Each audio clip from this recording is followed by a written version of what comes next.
Monsieur le Président, nous sommes aujourd'hui en présence de deux projets de loi, le Quarantine Bill et le COVID-19 Bill. Le COVID Bill n'est rien d'autre qu'un aspirateur dans les poches des consommateurs et dépouille les travailleurs de leurs droits acquis.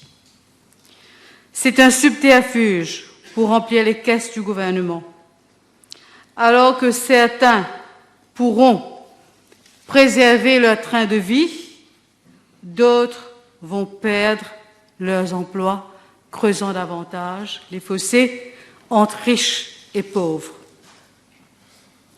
Monsieur le Président, le manque de consultation avec les différents stakeholders est décrié.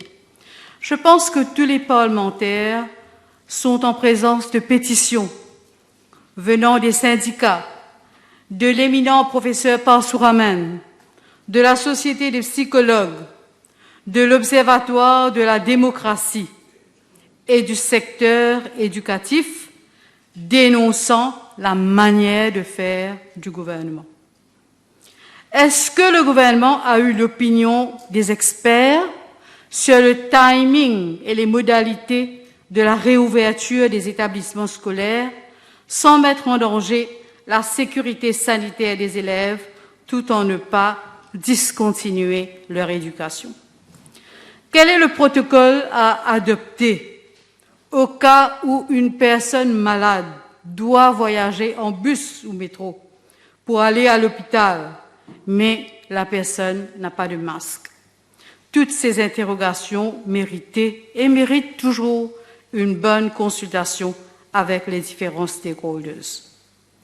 De plus, le nombre d'heures allouées pour débattre de ces projets de loi est contraire à la démocratie.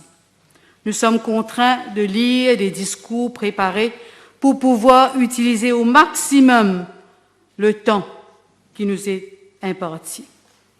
La population a aujourd'hui les yeux braqués sur ceux qui se disaient démocrates, proches des syndicalistes, et d'autres animant des conférences de presse pour dénoncer la manière de faire du gouvernement et voulaient faire de la politique autrement. C'est vrai, Monsieur le Président, qu'ils le font autrement, en reniant leurs valeurs pour le pouvoir à tout prix.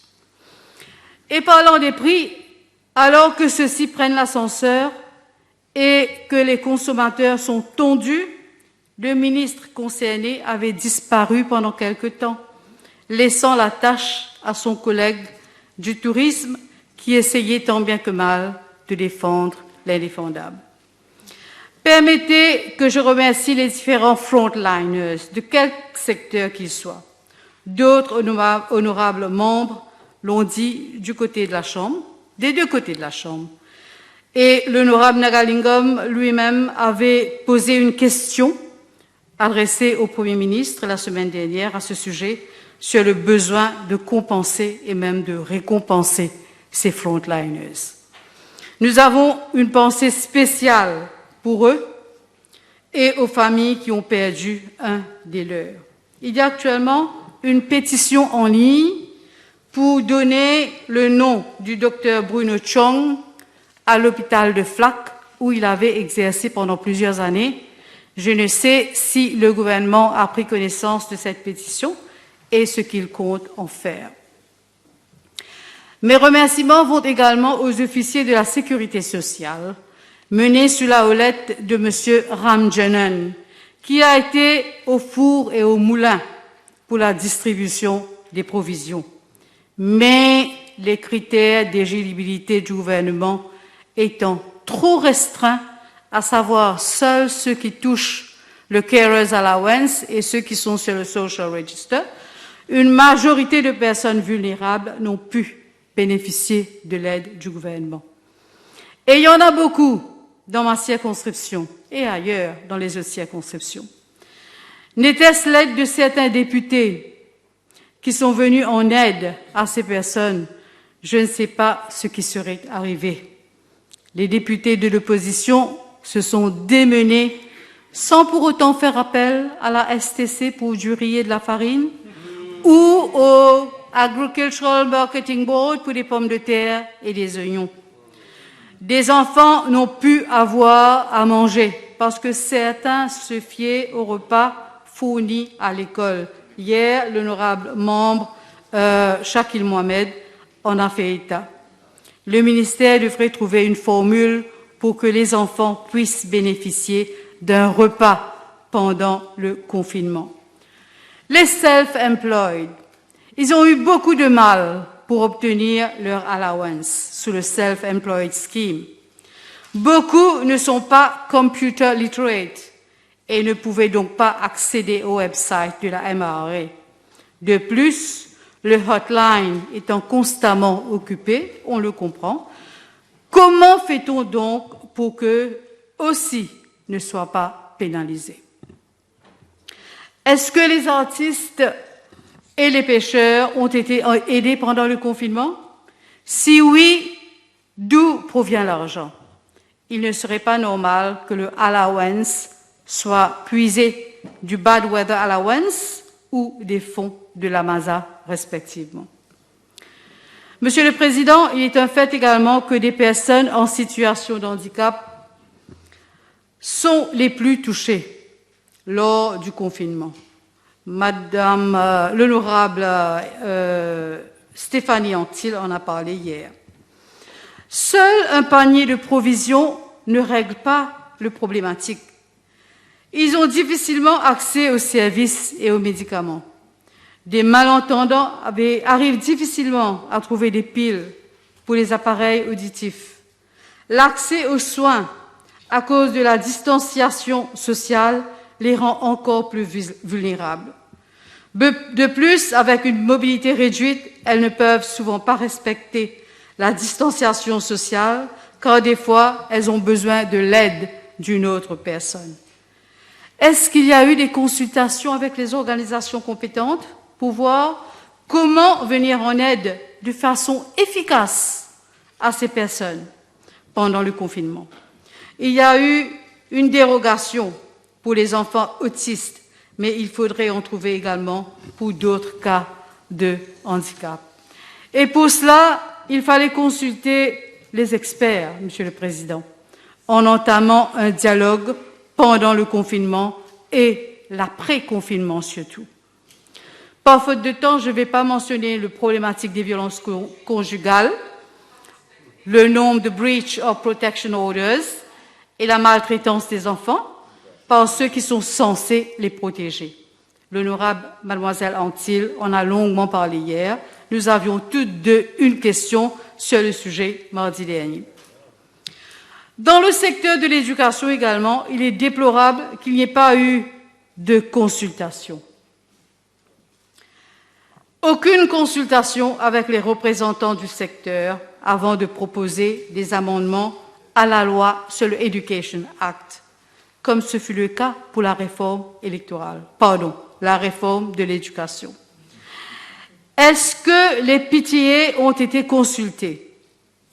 D'ailleurs, des organisations syndicales du secteur ont adressé une lettre dans ce sens à tous les parlementaires, leur demandant de ne pas voter les amendements relatifs au Education Act et parle même d'anticonstitutionnalité de ce projet de loi.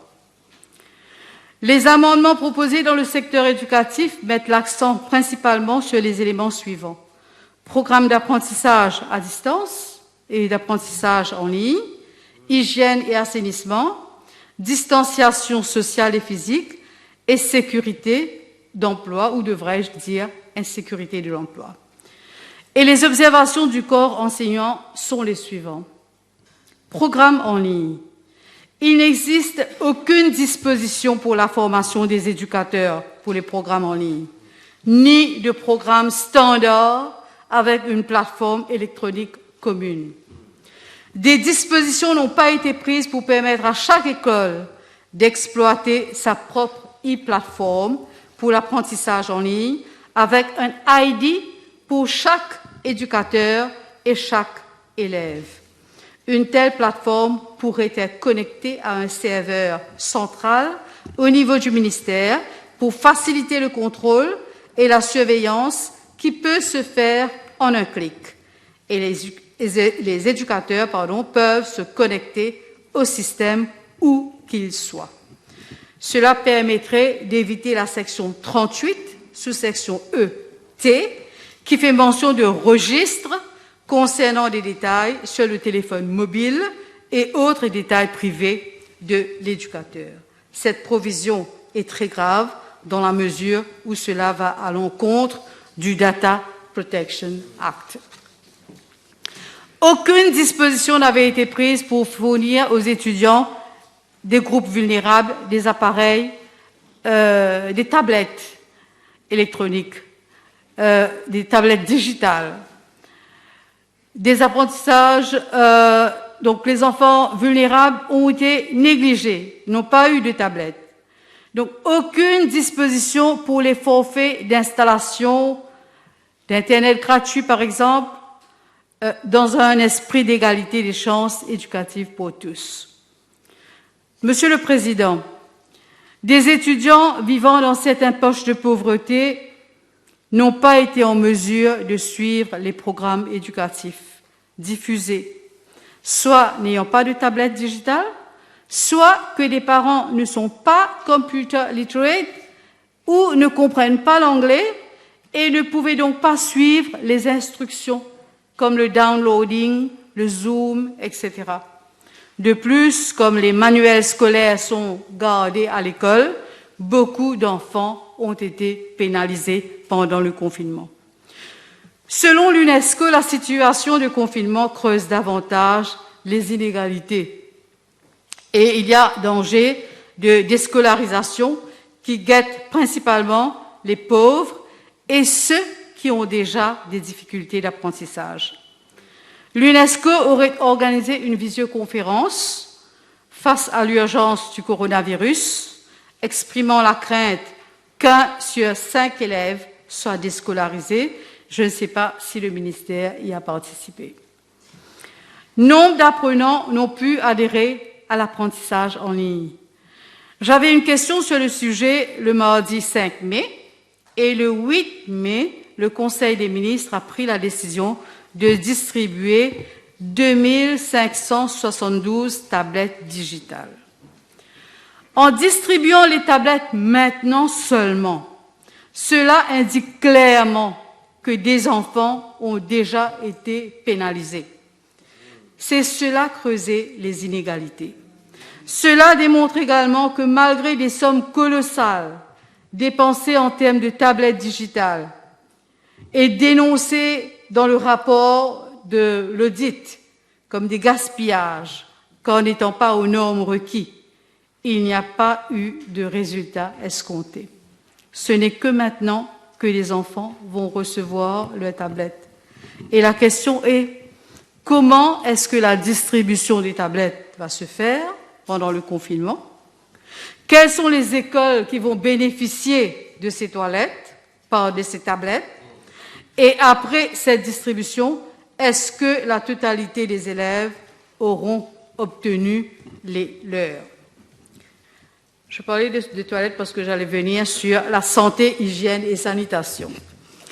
Alors, santé, hygiène et sanitation. Le protocole établi se rapporte aux conditions sanitaires essentielles, mais plusieurs questions restent floues, telles que, au cas où il y aurait un cas suspect ou confirmé de Covid-19, quel est le protocole à suivre? Qui désinfectera les bâtiments scolaires, les classes, les toilettes?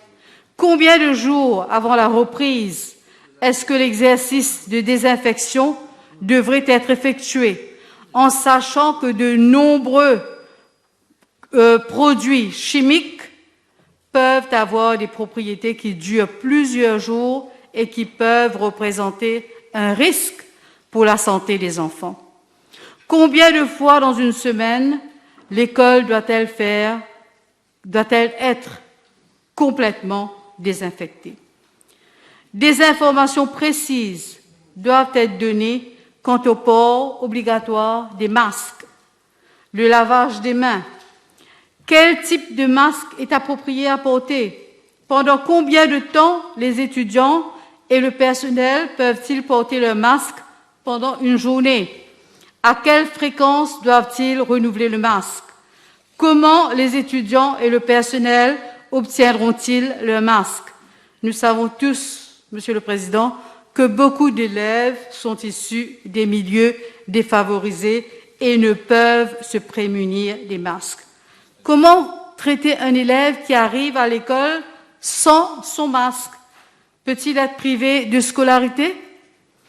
Il est difficile de s'organiser pour permettre aux élèves de se laver les mains après 2 périodes.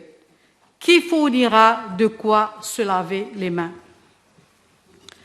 Le maintien de la distance sociale a été présenté comme mesure préventive majeure. Par conséquent, les éducateurs s'interrogent sur le nombre d'élèves autorisés par classe, de même que le protocole au cas où un parent ou autre visiteur souhaiterait venir à l'école. Il semblerait que les élèves de l'école secondaire privée n'ont jamais bénéficié de services de transport par autobus, dedicated buses. Comment l'autorité veillera-t-elle à ce que chaque école dispose d'un nombre suffisant d'autobus scolaires pour assurer la distanciation physique pendant le transport à destination et en provenance de l'école? Des interrogations viennent des parents qui ont des enfants en crèche. Est-ce que les parents doivent payer les crèches alors qu'ils ont gardé leurs enfants pendant le confinement? Il est vrai aussi que les crèches ont certains fixed costs. Je pense que les autorités se doivent de trouver une formule, le juste milieu pour ne pas léser les uns et les autres. Il y a également des parents qui travaillent, not from home, et qui n'ont personne pour veiller les enfants. Il faudrait trouver également une formule à ce sujet, Monsieur le Président. Le gouvernement n'a bien sûr pas pensé à cela par manque de dialogue, encore une fois. Monsieur le Président, le projet de loi Covid-19 suscite une vague de peur parmi le personnel des écoles et les travailleurs de ce pays en général. Ce projet de loi est une trahison envers la classe ouvrière. L'emploi est menacé alors que les prix prennent l'ascenseur. Les travailleurs seront dépouillés de leurs droits acquis. Cette loi creusera encore plus les fossés entre les riches et les pauvres. Encore heureux que la population mauricienne est un peuple responsable. Mais les cendres couvent sous le feu et il faut éviter une explosion sociale. La solution est de mettre l'arrogance de côté, comme on l'a vu ce matin, et de gouverner dans le dialogue pour que la population puisse s'approprier tout projet du gouvernement et en fait le leur. Merci, Monsieur le Président.